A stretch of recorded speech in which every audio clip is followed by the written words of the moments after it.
Hey Nader, Mike here with ProRoofing. What we would like to do is bring the roof down to you so that you can see what we see. First thing we'll talk about is current roofing system. So based on the age of these pipe boots, it looks like 2009, 2010, so you're probably coming up on about 15 years old. Expect a shingle like this to last somewhere between 15 to 20 years in this climate.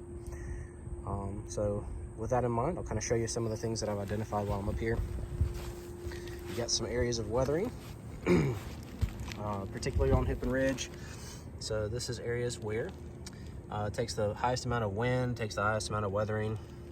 And what happens is, the granules slowly over time through heat wear out and fall away in general weathering.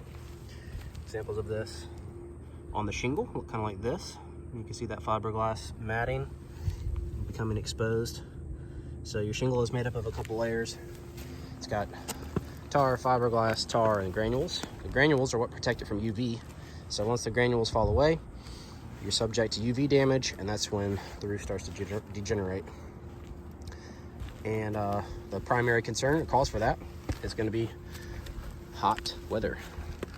So the areas towards the top of your roof, towards the top of your ridge, they take the most damage, they take the most heat, therefore they have the highest amount of granule loss. So I'd say, roughly 20% of the roof looks something like this, especially in areas where ventilation is clamped. So I do like that you got some ridge vents up here, and you got critter guard on everything. We've got accumulation of debris that we want to take care of. You don't want that stuff sitting in the valleys because it can cause issues. And overall, yeah, we'll talk about path forward and options. Thanks a lot.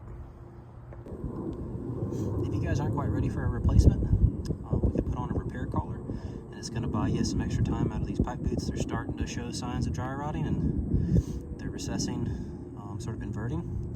But if we put a repair collar on there, it'll buy you some more time. And I also want to point out we've got a bunch of staples on the roof back here. I'm not sure what this is from, maybe previous tarping or something. But there's quite a few of them up here. I'll show you what they look like here. There's a section where they span, maybe 10 feet on this side, 10 feet on the next slope, 8 feet on the next slope, something like that. So I just want to bring that up. And real quick, I wanted to show you, you got these exposed nail heads on accessories and on your ridge vents and some other places. So this is something that you want to have sealed up to prevent water from making its way down into your home. Okay, this section up at the very top, like I said, just probably due to lack of ventilation, is sustaining the most damage. This is going to be the weakest point on your roofing system.